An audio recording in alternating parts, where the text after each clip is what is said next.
At a crowded county auction, arrogant millionaire Graham Kincaid decides to entertain his friends. With cameras up and laughter building, he slaps a weak gray mare across the face. He expects chaos. Instead, the horse slowly drops to her knees like her body already knows the drill. The laughter stops cold. Because this isn't a wild horse reaction, it's something far darker. And as the silence spreads through the barn, Graham realizes the moment he thought was funny is about to ruin him. The barn was loud before the moment that would silence it. Metal gates clanged. Boots scraped across dusty concrete. The air smelled like hay, sweat, and old wood soaked with years of livestock auctions. Overhead lights burned too bright, throwing sharp shadows across the packed ring where horses were paraded one after another like numbers on a receipt. Phones were already in the air. Someone always filmed when money showed up. And money had just walked through the gate. Graham Kincaid didn't move like a man entering a barn. He moved like a man entering a stage.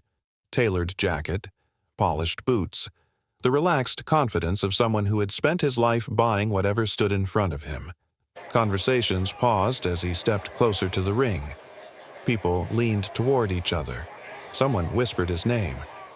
Kincaid, the kind of rich that made small towns nervous.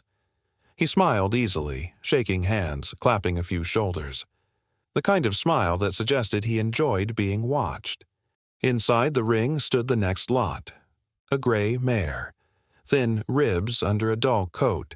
A cheap halter biting into her face.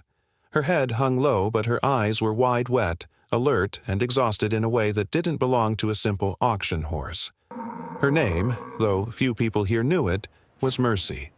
She shifted her weight nervously, hooves scraping the dirt. The auctioneer's voice droned over the loudspeaker, fast and rhythmic, rattling numbers like machine gun fire. Do I hear 500, 500, 500?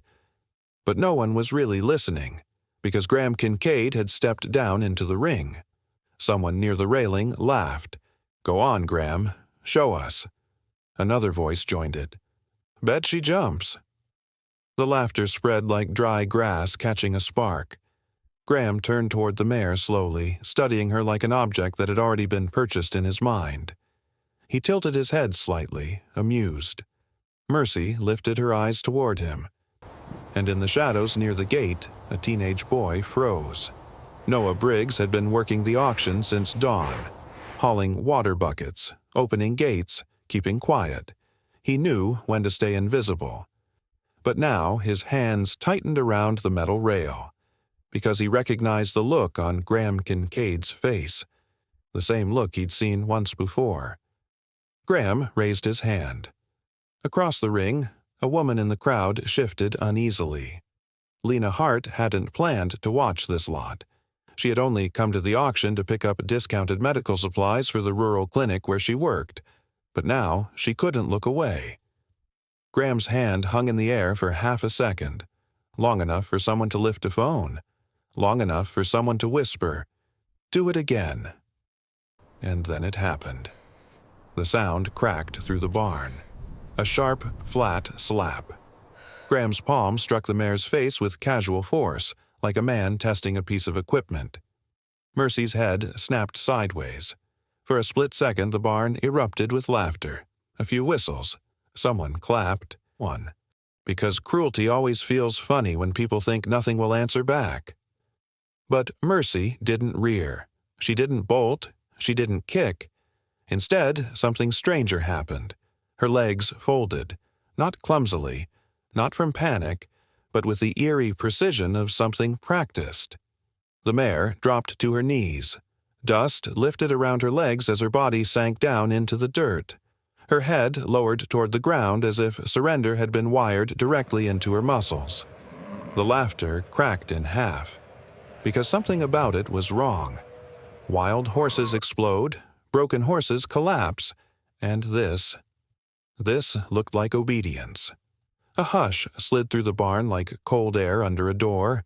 Phones lowered slightly. Someone muttered, confused.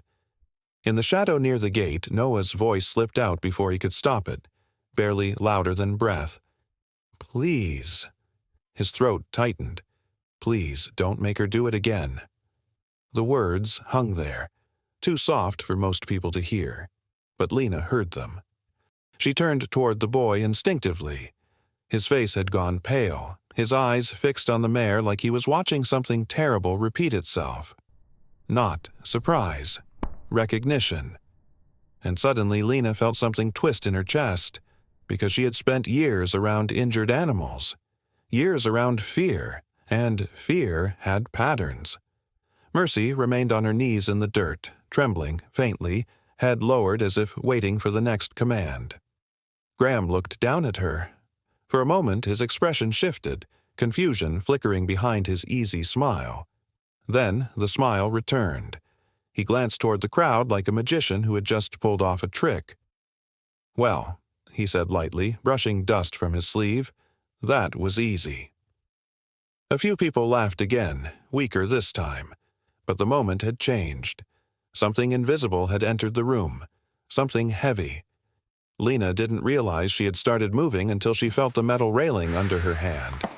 Her feet carried her closer to the pen almost without permission, because now that she had seen Mercy's eyes up close, she couldn't unsee them. They weren't wild, they weren't angry, they were waiting. Waiting the way animals wait when they have learned exactly how pain arrives. Behind her, the auctioneer's voice stumbled back to life, trying to drag the event forward again. But Graham Kincaid's attention had shifted. His gaze followed Lena as she stepped toward the gate. Slow, curious, amused, like she had just volunteered for something she didn't understand yet. The mare trembled once more on the dirt floor, and somewhere deep inside Lena's heart, a quiet voice whispered a truth she had spent years trying to ignore. Cruelty always expects silence. But tonight, it had picked the wrong room. Lena Hart had built her life around smallness, small routines, small risks, small hopes that could be folded away before they had the chance to break her. By sunrise, she was usually already awake, standing in the narrow kitchen of the rental house she had lived in for 6 years without ever truly unpacking. The cabinets didn't match. The faucet dripped if you turned it too hard. The coffee maker made a tired groan every morning like it resented waking up as much as she did. The house was clean in the way lonely places often are, not warm, not lived in, just controlled. A pair of work boots by the back door, clinic keys on the counter, unopened bills stacked beneath a magnet on the fridge, numbers circled in red ink. Past due, final notice, friendly reminder. Every envelope carried the same message in a different tone. You are 1 bad month away from losing what little you still have. Lena lived with that math the way some people lived with weather, constantly, quietly, without surprise. She worked as a vet tech at a struggling rural clinic 20 miles outside town. It wasn't glamorous work. There were no dramatic hospital corridors, no polished floors, just muddy trucks in the lot, anxious farmers, limping dogs, calving emergencies, infected cuts, and the endless practical heartbreak of people who loved animals more than they could afford to care for them. Lena was good at the job because she had trained herself to be good at only the parts that required her hands. Hold here, bandage this, check temperature, prep fluids, clean blood, stay calm. Hands, she trusted. Hands could do useful things. It was the rest of her she no longer trusted. At the clinic, people often mistook her quiet for strength. They saw competence and assumed peace. They saw the way she could ease a panicked dog onto a table or talk a frightened horse through a painful exam, and assumed she must be one of those rare people with a naturally gentle soul. But gentleness was not what drove Lena Hart. Guilt did. Guilt, sharpened over years, could mimic discipline better than anything. That morning, before the auction, she had stood at her kitchen sink staring out at a pale stretch of winter grass behind the house. The sky had been colorless, the kind of morning that looked unfinished. She had taken 1 sip of coffee, set the mug down, and opened the drawer beside the stove to grab her truck keys. And there it was again. That old photograph. It had slipped halfway loose from the clutter of rubber bands, receipts, and expired coupons, as if it had been trying to get her attention. The edges were soft from years of being handled and hidden. The picture showed a younger Lena sunburned, smiling, all knees and hope standing beside her father in front of a weather-beaten barn. Between them stood a chestnut gelding with a white blaze and one torn ear, a horse nobody else had wanted. Her father had one arm around her shoulders. In the photo, he was laughing. Not posing, not performing, just laughing the way people do when they are exactly where they belong. For one brutal second, Lena had felt 16 again. She had smelled fresh hay, heard the creak of the old wood, felt the summer heat pressing against her arms. She had remembered her father's voice as clearly as if he were standing behind her. "Easy now, Len. Hurt things don't need perfect, they need patient." That had been his gift. He never rushed fear, not in horses, not in people. Back then, their farm had never had much money, but it had possessed a kind of dignity that money couldn't buy. Fences mended with effort, tack cleaned until it shone, feed measured carefully, work done right even when nobody was watching. Her father believed in that sort of life. Quiet decency, honest labor, protect the creature in front of you, leave things better than you found them. And then, one wet October evening, everything had split open. A barn accident, the town had called it. Simple, tragic, nobody's fault. But Lena had never accepted that version. She remembered the storm, the slick boards, the frightened mare in the far stall. She remembered her father hurrying in because she had panicked first. She remembered shouting that she could handle it, then failing to. Then the sound violent, fast, irreversible. One terrible instant that divided her life into before and after. People brought casseroles. People said words like fate and God's timing and he died doing what he loved. Lena heard all of it and believed none of it. Because deep down, below the language, polite people used to make grief more survivable. She held one private conviction with absolute cruelty.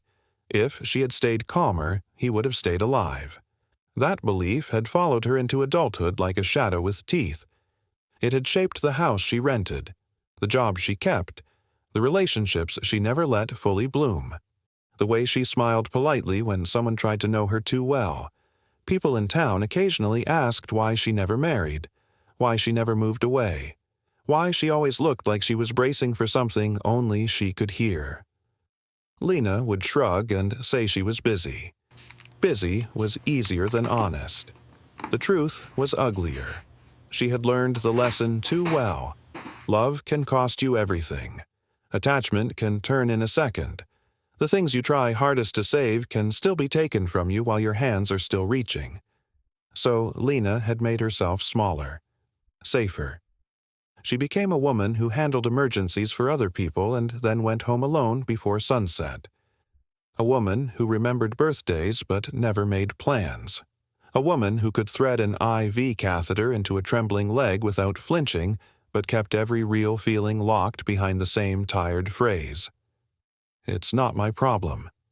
That was the phrase she told herself when the clinic's roof leaked. "It's not my problem." When old Mr. Donnelly cried because he couldn't afford surgery for his dog. "It's not my problem." When she drove past abandoned houses, foreclosure signs, tired mothers, injured strays, it's not my problem. Not because she didn't care, because she cared too much. And people who cared too much, she had learned, bled out slowly in this world. So when she came to the county auction that night, she came for a practical reason. Discounted syringes, bulk antiseptic, maybe a cheap used storage cabinet if the bidding stayed low. She had a list folded in her jacket pocket. She had a budget written in pen. She had no intention of lingering near the animal ring, no intention of getting tangled in anyone else's mess. Then Graham Kincaid raised his hand. Then Mercy dropped to her knees. And suddenly the careful architecture of Lena's life developed a crack. Because there was fear, and then there was trained surrender. There was bad behavior, and then there was a body that had learned pain like a language. Mercy had not collapsed the way a horse collapses from chaos. She had folded with recognition. That was what kept replaying in Lena's mind as she stood near the rail after the slap. Not Graham's grin. Not the crowd's laughter.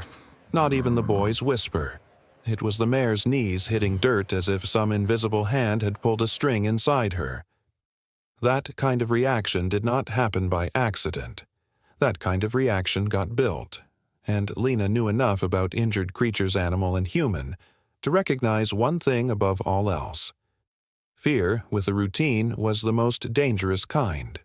She should have turned around. She should have gone back to the supply tables and the folding chairs and the cardboard boxes of clinic stock nobody else wanted. She should have finished her coffee, bought what she came for, and driven home beneath the same dark sky without letting the night change shape. That was the smart version. That was the survivable version. Instead, her feet stayed rooted. Across the ring, Mercy was being hauled upright again, slow and rough, while the auction tried to recover its rhythm. The mare trembled once, but did not fight. She only stood there, head low, eyes hollow with a terrible, practiced patience. Lena felt anger rise in her, not loud, not wild, but cold. The kind that started in the stomach and moved upward, because underneath all her rules, all her control, all the years she had spent trying to become unreachable, one part of her had never died, the part her father had built, the part that could still look at a hurt creature and feel, instantly, with devastating certainty. This is wrong, and that part of her was becoming inconvenient, dangerously alive. She slipped a hand into her jacket pocket and felt the folded supply list there, still waiting, still practical, still harmless. For a moment she held onto it like an anchor. Then she let go. Not of the paper, of the lie. The lie that she could watch this and stay untouched. The lie that distance still protected her. The lie that the auction wasn't her problem. Because some choices do not arrive looking heroic. They arrive looking small, almost laughably small. A step closer, a second look. One question asked at the wrong moment. That was all. Just a quick check. Just one look at the mare. Just enough to satisfy the voice inside her before she walked away. But the truth known to the room before Lena knew it herself was already far bigger. Small choices are how people accidentally become heroes. And Lena Hart, with her tired eyes and careful hands and drawer full of buried grief, had just made the first one. The noise of the auction tried to recover. The auctioneer's voice picked up again, fast and practiced, rattling numbers like nothing unusual had happened. A few bidders leaned on the rail. A few jokes drifted through the air, weaker now, but still trying to restore the comfortable rhythm of commerce. Because that was the rule in places like this. Animals were inventory. Moments passed quickly, and people preferred not to think too hard about the things that made them uncomfortable. But Lena Hart wasn't listening to the auction anymore. Her attention had narrowed to the gray mare standing inside the pen. Mercy had been pulled back to her feet, though the effort had clearly taken more strength than the handlers expected. Her legs trembled faintly under her weight. Dust clung to her knees where they had struck the dirt moments earlier. Up close, the mare looked worse than she had from the crowd. A thin line of dried saliva hung from the corner of her mouth. The halter on her face had been tightened one notch too far, pressing harshly against the soft bone along her nose. Her coat, once probably sleek and silver, now looked dull and uneven, as if months of stress had drained the shine right out of it. But the thing Lena noticed most was the way Mercy held her head, not low in exhaustion, low in expectation. The kind of posture animals learned when lowering their head prevented something worse from happening. Lena stepped closer to the gate. Metal rattled softly beneath her hand. Inside the pen, Mercy's ears twitched, and suddenly someone moved between them. Noah Briggs. The boy had slipped along the edge of the ring without Lena noticing, his thin frame sliding into place like a shield. Up close, he looked younger than 17 long limbs that hadn't quite grown into themselves, a dust-streaked shirt hanging loose over narrow shoulders. But his eyes were older and tired in a way that didn't belong to someone who should still be worrying about homework and football games. He planted himself in front of the mare. "You shouldn't be here," he said quickly. He tried to sound firm. The result came out strained. Lena studied him for a moment. His hands were gripping the metal latch of the gate so tightly his knuckles had gone white. "I'm not bidding," she said calmly. The boy didn't relax. "Then you should go back to the stands." Behind him, Mercy shifted her weight again. Her body leaned just slightly toward Noah's back. Not trust, dependence. The kind of silent leaning that said, "This is the safest place I know." That detail alone told Lena something important. Horses didn't choose fear as a resting place. They chose familiarity. "What's her name?" Lena asked quietly. Noah hesitated. "Too long." "Doesn't matter," he muttered.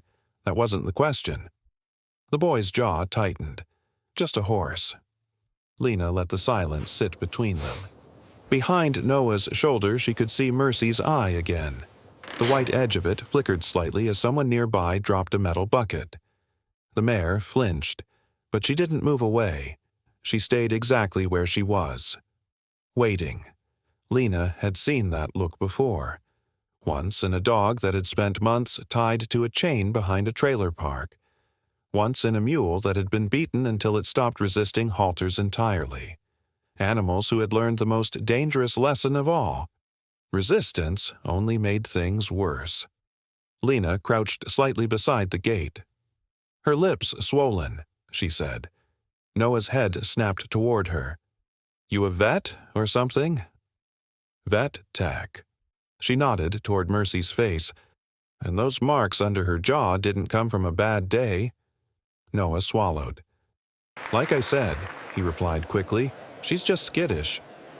But Lena's eyes had already moved lower. Across Mercy's neck ran faint, thin lines where hair had grown back unevenly. Old scars, not deep, but numerous.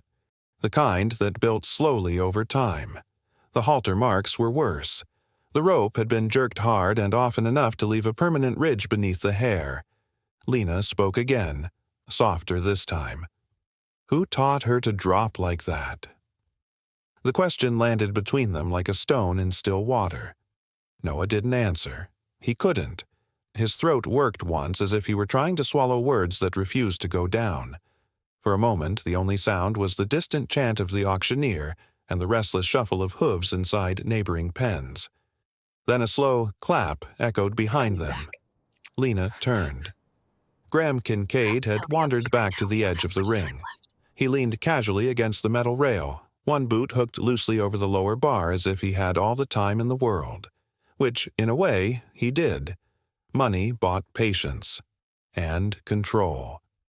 His gaze moved from Mercy to Noah and finally settled on Lena. There was curiosity in his expression. But there was something else, too. Amusement. "Careful," Graham said lightly. His voice carried just enough to reach them. "Some animals bite when they're cornered." The words floated there with a pleasant tone that didn't match their meaning. Lena met his gaze without speaking. Something about that seemed to interest him more. He tilted his head slightly. Then his attention drifted away again as if the conversation had already bored him. A man near him asked a question about the next lot number. Graham answered without looking back. But Noah had gone rigid. Lena felt it beside her like a tremor through the air.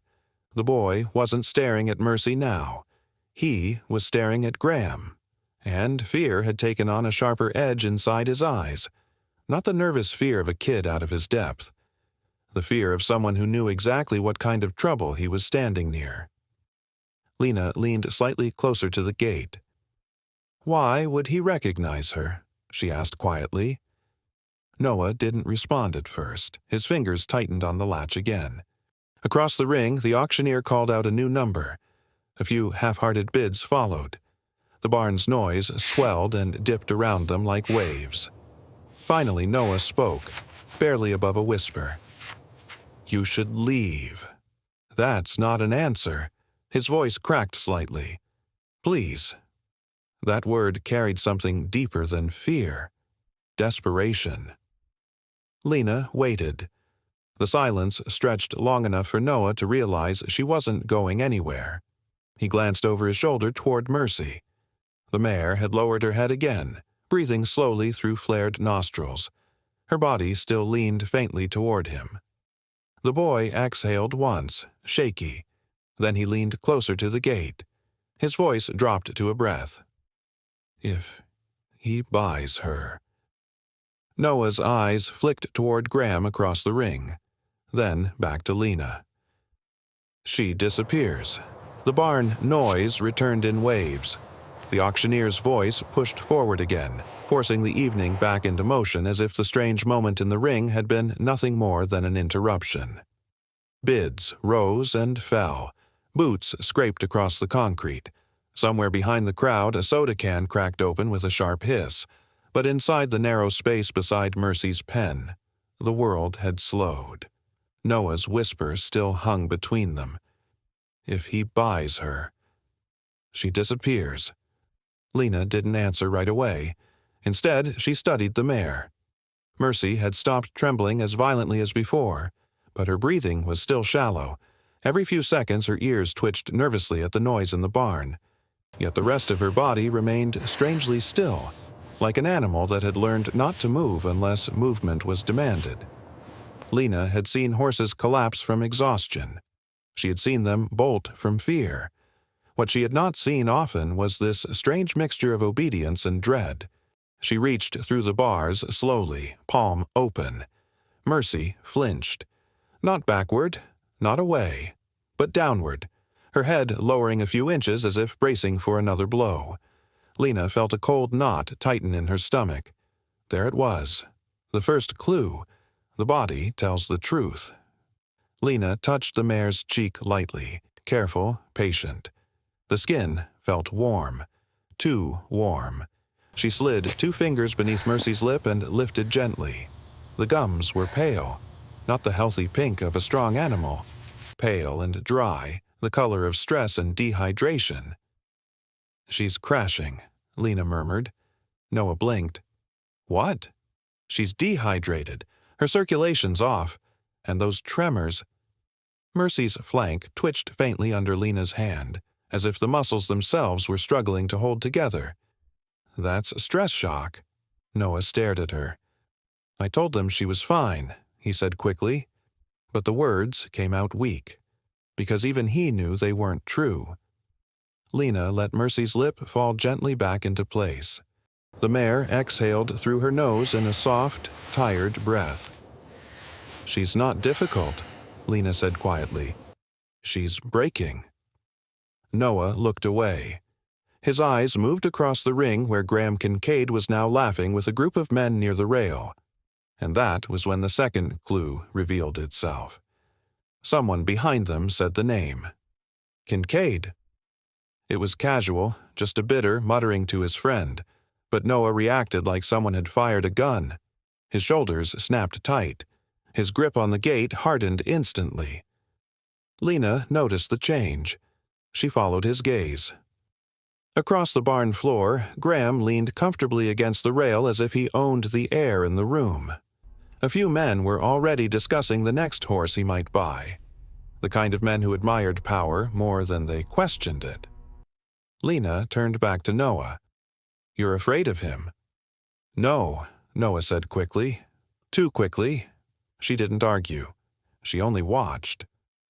Silence stretched between them again. Then Noah muttered something under his breath. So quiet, Lena almost missed it. He'll recognize her. Lena frowned slightly. Recognize her how? Noah didn't answer, but the words had already planted a new question in Lena's mind. Graham Kincaid was the kind of man who probably bought dozens of horses a year. Why would he recognize this one? Before she could ask again, something else caught her eye. A folded piece of paper stuck halfway from Noah's back pocket. The boy noticed her gaze immediately. His hand moved quickly to cover it. Too quickly. Relax, Lena said. I'm not the police. Noah's eyes darted toward Graham again, then back to her. It's nothing. Lena didn't move. Then why hide it? The boy hesitated. For a moment his face hardened with stubbornness. Then the tension inside him cracked just enough for the truth to slip out. I took it, he muttered. Took what? He pulled the folded paper halfway free. From his driver's truck. Lena raised an eyebrow. You steal paperwork from millionaires often? Noah gave a humorless breath. I didn't steal it for money. His eyes moved again toward Mercy. I stole it so she wouldn't disappear again. The sentence landed heavily. Lena's pulse slowed. Again? Noah nodded once. When they unloaded her earlier, the driver left the glove box open. I saw the papers. He unfolded the sheet slightly, revealing an auction receipt stamped from another county 2 states away. I recognized the description, he continued. Gray mare, scar along the shoulder, same age. His voice dropped lower. Last time she went through an auction, the paperwork changed before anyone could track her. Lena studied the document. A serial number was printed along the top. Beneath it, Microchip ID. But the name listed beside it wasn't Mercy. It was something else entirely. A name that didn't match the frightened mare standing inches away from them. Lena felt a cold chill run through her arms. Let me see that, she said quietly. Noah hesitated, then handed it over. The paper trembled slightly in Lena's fingers as she scanned the printed information. Owner of record. Company name. Location. Everything looked normal. Except the name. The name didn't belong to this horse. And suddenly Lena understood why Noah had said Graham might recognize her. Because someone had tried very carefully to make sure no one else would. She looked up slowly. When I scan this chip, Lena said quietly, I'm expecting a normal record. Noah swallowed. What if it's not? Lena folded the paper again. Her voice lowered. Then we'll know why he slapped her. Across the barn, the auctioneer called the next lot forward. Handlers moved toward Mercy's pen. The mare shifted nervously, and Lena made a decision. Not tomorrow, not later, now. She handed the paper back to Noah. Stay here, she said. Where are you going? He asked. Lena stepped away from the gate. To get a scanner. Her voice carried quiet certainty. Because if someone tried this hard to erase her... She glanced once more at Mercy. I want to know why. The rhythm of the auction shifted again. A handler swung the gate open with the dull clang of metal on metal. The sound cut through the barn like a signal. Move her up, someone shouted. 2 men stepped into Mercy's pen with ropes already in their hands. Mercy's ears flicked back. Her body stiffened. Noah reacted instantly. Wait, he blurted, grabbing the gate rail. But the men were already pulling. The rope tightened under Mercy's jaw.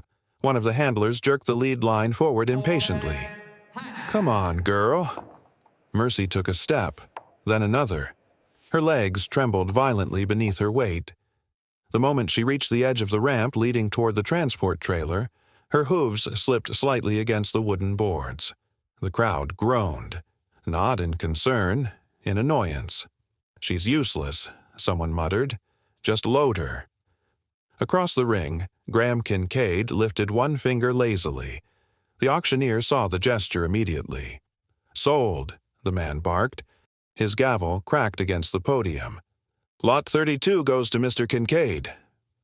The words rolled through the barn like a verdict. Graham smiled. He stepped down from the rail and approached the ramp with slow, deliberate confidence, adjusting the cuff of his sleeve as he walked. The crowd parted slightly for him. People always made space for money. Mercy stood frozen at the base of the trailer ramp, breathing hard through flared nostrils. The wooden boards creaked as one handler tugged the rope again. Move! Mercy tried. Her body lurched forward half a step. Then her front legs buckled. She didn't collapse completely this time, but the stumble was enough to draw another impatient wave through the crowd. "Pathetic," someone scoffed. Graham reached the bottom of the ramp. He crouched slightly beside the mare, studying her with quiet amusement. Up close, Mercy's eye rolled toward him. Fear flashed across the white edge of it. Graham leaned near her ear. His voice was soft. Too soft for most people to hear, but Lena heard it. Round 2. The words slid through the air like oil. Noah lost control. "Stop!" he shouted. He grabbed the gate latch and shoved it open, rushing toward the ramp. A security guard intercepted him immediately. "Hey, back up, kid." Noah struggled. "You can't take her." The guard shoved him hard enough to send him stumbling back against the rail. Laughter rippled through the spectators again. Not cruel laughter this time. Just the careless laughter of people who preferred drama to responsibility. And that was the moment Lena Hart stepped forward. Her heart was hammering so hard she could feel it in her throat, but her voice came out steady. "Stop." It wasn't loud, but it carried. The handlers paused instinctively. Even the auctioneer fell silent for a second. Lena walked straight toward the ramp, pulling her phone from her pocket as she moved. Graham straightened slowly. His smile remained polite, but his eyes sharpened. "And you are?" he asked. "Vet tech." Lena stopped beside Mercy's shoulder. Up close, the mare's breathing sounded ragged. Her legs trembled under the strain of simply standing. Lena turned toward the handlers. "This horse is medically unfit for transport." One of the men snorted. "She walked in here fine." "No," Lena replied calmly. "She collapsed 10 minutes ago." The man shrugged. "Not my problem." Lena lifted her phone slightly. "Actually, it is." Her voice grew louder now, just enough for the nearby crowd to hear. "This horse is showing signs of dehydration and stress shock. Loading her right now could kill her." A few people in the audience shifted uneasily. The words "kill her" carried weight. Graham folded his arms. "You're making a scene," he said lightly. "No," Lena replied. "I'm documenting one." She tapped her phone screen deliberately. "And I'm calling County Animal Control and the brand inspector." The handlers exchanged uncertain looks. Lena kept going. "If that trailer moves before they arrive," she continued calmly, "every video in this barn will have your face attached to a welfare violation." That was when the phones came back up. People in small towns loved watching power, but they loved recording power even more when it started to wobble.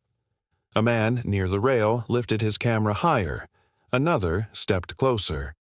Someone whispered, "Is that legal?" Lena didn't look away from Graham. "I'm also sending footage to the local station," she added quietly.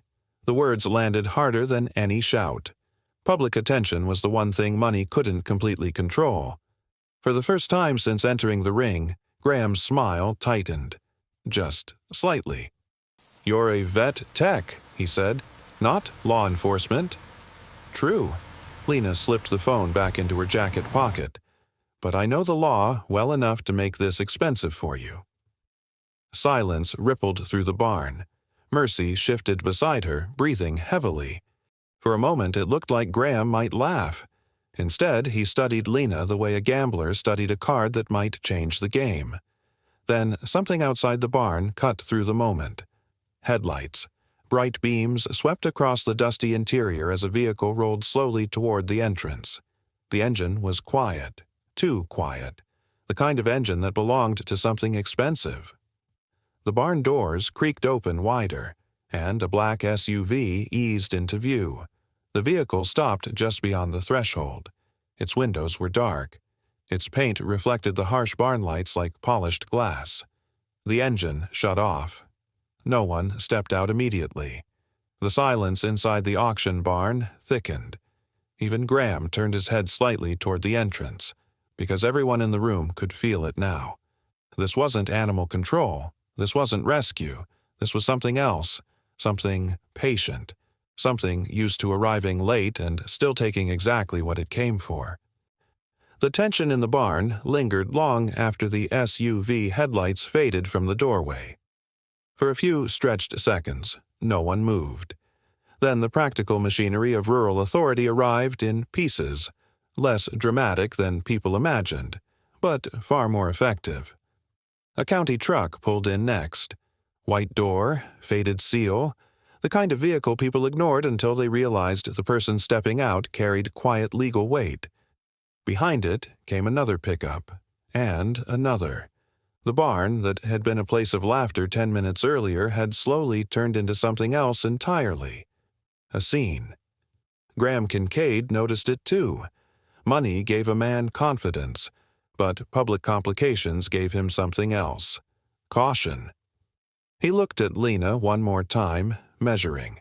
Then he stepped back from the ramp. "Do what you need to do," he said casually. The tone suggested he wasn't worried, but he didn't try to load the horse again. That was enough. Within 20 minutes, Mercy was walking slowly, carefully down the ramp of a different trailer. A smaller one, older, owned by the rural veterinary clinic 20 miles away. Lena rode beside the driver in silence as the truck rolled down the county road under a sky that had turned completely dark. The auction lights disappeared behind them like a distant fire fading into the horizon. In the trailer behind them, Mercy shifted once or twice but remained standing. No shouting, no ropes snapping tight, just quiet. The clinic barn waited at the end of a gravel lane lined with bare cottonwood trees. The building itself wasn't impressive. Old wood siding, rust creeping along the hinges of the sliding doors, a faded sign that read Hart County Animal Clinic hanging slightly crooked under the porch light. But when the truck stopped, something changed. The air felt different, warmer. Inside the barn, yellow bulbs glowed softly overhead. Fresh shavings had already been spread across one stall. A water bucket sat waiting. The smell was clean pine, hay, antiseptic, safe smells. The moment the trailer door opened, Mercy hesitated. Animals understood spaces faster than people did. Her ears flicked forward, catching the softer sounds inside the building. No shouting, no echoing auctioneer. Just quiet voices and the slow rhythm of other animals breathing in nearby stalls. "Easy," Lena murmured. She stepped forward with the lead rope loose in her hands. No pulling, no urgency. Mercy followed, each step slow, cautious but steady. Inside the stall, the mare lowered her head immediately toward the water bucket. For a moment, she only stared at it, as if unsure it belonged to her. Then she drank, long pulls of water, deep, shaking breaths between them. It wasn't dramatic. There was no triumphant music, just a tired animal drinking like she had been thirsty for days. Across the aisle, Noah sat on an overturned feed bucket. He hadn't said much during the drive. The adrenaline of the auction had drained out of him, leaving behind the shaky exhaustion of someone who had been holding fear in his chest for too long. Now he watched Mercy drink like it was the first good thing he'd seen in weeks. His hands trembled slightly, not from cold, from the slow realization that the moment he had been dreading all day had ended differently than he expected. Dr. Patel arrived 10 minutes later. He moved with the calm efficiency of a man who had worked with rural emergencies long enough to know panic solved nothing. Gray beard, thick glasses, sleeves rolled halfway up his forearms. He nodded to Lena once. "Let's see what we've got." The scanner was a small handheld device no bigger than a flashlight. Lena stood beside Mercy's shoulder while Dr. Patel passed it slowly along the mare's neck. For a few seconds, nothing happened. Then, beep. The sound was small, almost unimpressive, but the effect it had on the room was immediate. Dr. Patel frowned slightly as he looked down at the screen. Lena leaned closer.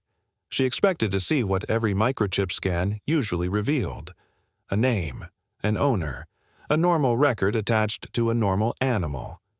Instead, a red icon flashed in the corner of the display. Flagged. Dr. Patel's eyebrows lifted. "Well," he muttered quietly, That's interesting. Lena felt the same cold feeling she had experienced at the auction return to her chest. Interesting how? She asked.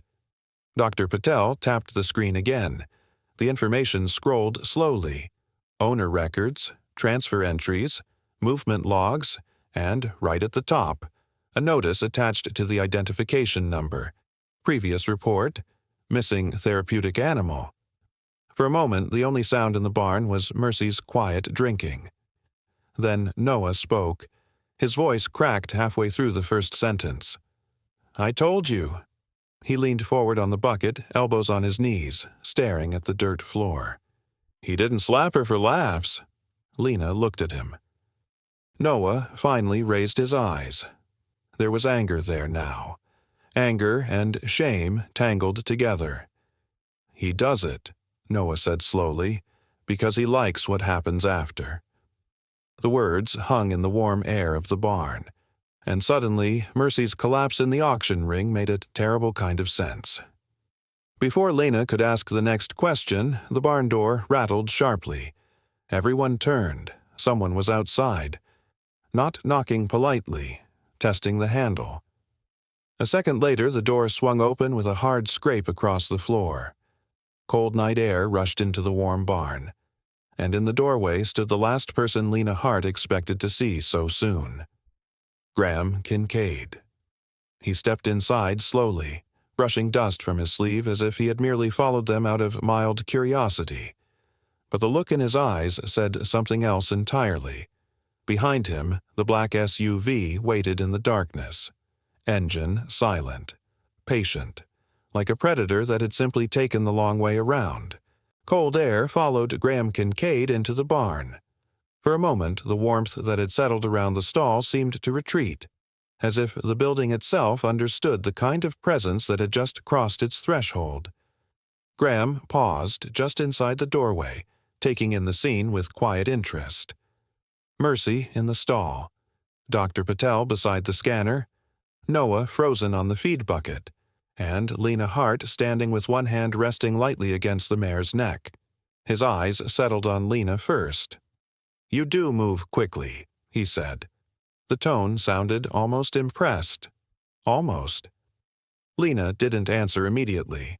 She could feel Mercy's breathing beneath her palm. Still uneven, but calmer now. The warmth of the animal grounded her in a way the tension in the room could not shake. Graham stepped further inside, boots echoing softly across the concrete. Behind him, the black SUV idled in the darkness outside, its headlights now dimmed but still present like watchful eyes. "You've made things inconvenient," he continued. Dr. Patel crossed his arms quietly but said nothing. Graham's attention shifted toward the scanner in the older veterinarian's hand. "Microchip check?" he asked lightly. Dr. Patel nodded once. Graham smiled. "That won't change ownership."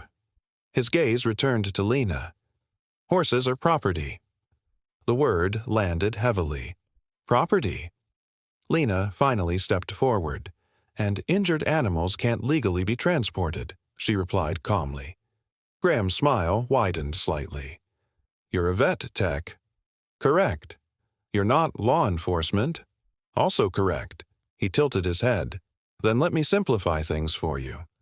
Graham reached slowly into the inside pocket of his jacket and pulled out a folded envelope. Thick, heavy, the kind that didn't contain paperwork. He extended it slightly toward Lena. "Walk away," he said quietly. "No reports, no paperwork, no questions." The envelope hung in the air between them. Noah stared at it like it might explode. Dr. Patel watched Lena carefully but didn't move. "Everyone goes home happy," Graham finished. The barn fell silent again. This was the moment power often relied on. Not violence, not threats, just the quiet assumption that people could be bought before they decided to become inconvenient. Lena looked at the envelope. Then she looked at Mercy. The mare had finished drinking. Her head hung lower now, exhaustion settling into her muscles. but her ears flicked gently toward Lena's voice, as if the animal recognized the human standing closest to her as the only stable point left in a confusing world. For a brief second, Lena saw the photograph from her kitchen drawer in her mind, her father's arm across her shoulders, the chestnut horse between them. The sound of his voice carried through memory as clearly as if he were standing behind her. Hurt things don't need perfect. They need patient. Lena exhaled slowly. Then she pushed the envelope back toward Graham. No. The single word landed harder than shouting. Graham studied her. For the first time that night, something like irritation crossed his face. "You're making a mistake," he said. Lena reached into her jacket pocket. Instead of money, she pulled out a thick folder. Evidence. Photos taken in the auction ring. Mercy's pale gums. The collapse in the dirt. The microchip scan now glowing faintly on Dr. Patel's screen. And, most importantly, the folded auction document Noah had stolen. She handed the folder to the county brand inspector standing quietly near the door. The man had arrived minutes earlier and had listened to everything without interruption. Now he flipped the folder open slowly. Inside were time-stamped photos and the chip record flagged across the top. "Interesting," the inspector muttered. Graham's posture stiffened. Lena spoke again, voice steady. "If she's just a horse—" She nodded toward Mercy. "Why are you so desperate to take her back?" The question cut cleanly through the room, because suddenly everyone present understood the real problem. If Mercy were worthless, Graham would already be gone. But he wasn't, and that meant something about the horse mattered. The inspector looked down at the scanner again. The flagged notice blinked quietly on the screen. He read it aloud. Previous report. Missing therapeutic animal. Noah looked up. Lena felt the pieces slide together in her mind. Mercy hadn't always been a trembling auction lot. Once she had been something else entirely. A therapy horse. Gentle. Trusted around children. The kind of animal used for rehabilitation programs and trauma therapy. And then she had disappeared. Stolen. Moved through auctions under false paperwork until the animal she used to be had been buried under a new identity. But the cruelest part came next, because somewhere along the way someone had discovered that Mercy had a strange reaction to violence. Not rage, not escape, submission.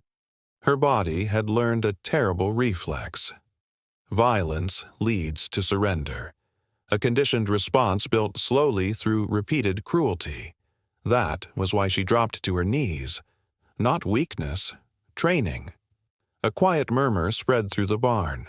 Phones appeared again, because someone had already uploaded the video from the auction. The slap, the collapse, the sudden silence afterward. Online outrage traveled faster than money. The brand inspector closed the folder slowly. "Mr. Kincaid," he said calmly, "I think we'll need to look a little deeper into this." For the first time that evening, Graham Kincaid stopped smiling. Outside, the black SUV remained parked in the darkness. But the predator inside it had lost something important: control. Weeks later, the barn felt different. Morning light spilled across the clinic stalls in long, golden lines. Mercy stood quietly in her pen, her coat beginning to regain its silver sheen. The tremor in her legs had faded. The hollow look in her eyes had softened into cautious awareness. Lena moved slowly as she filled the water bucket. No sudden movements. No sharp sounds. Just patience. Across the aisle, Noah entered carrying a feed bag slung over one shoulder. Work gloves covered his hands now. He looked different. Still young, still thin. But the fear that once lived in his eyes had been replaced with something steadier. Purpose. He dumped the feed into the trough and glanced toward Lena. "She's eating better," he said. Lena nodded. "Every day." She closed the tack cabinet after finishing her work. Inside the door, taped carefully to the wood, was the old photograph from her kitchen drawer. Her father. The chestnut horse.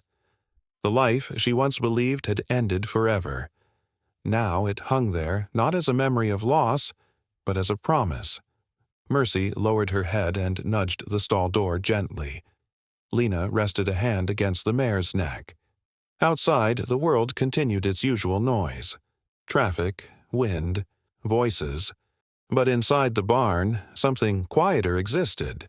Proof that a single refusal to look away could change the direction of a story. Because cruelty always expects silence. But the moment someone refuses to laugh, everything changes.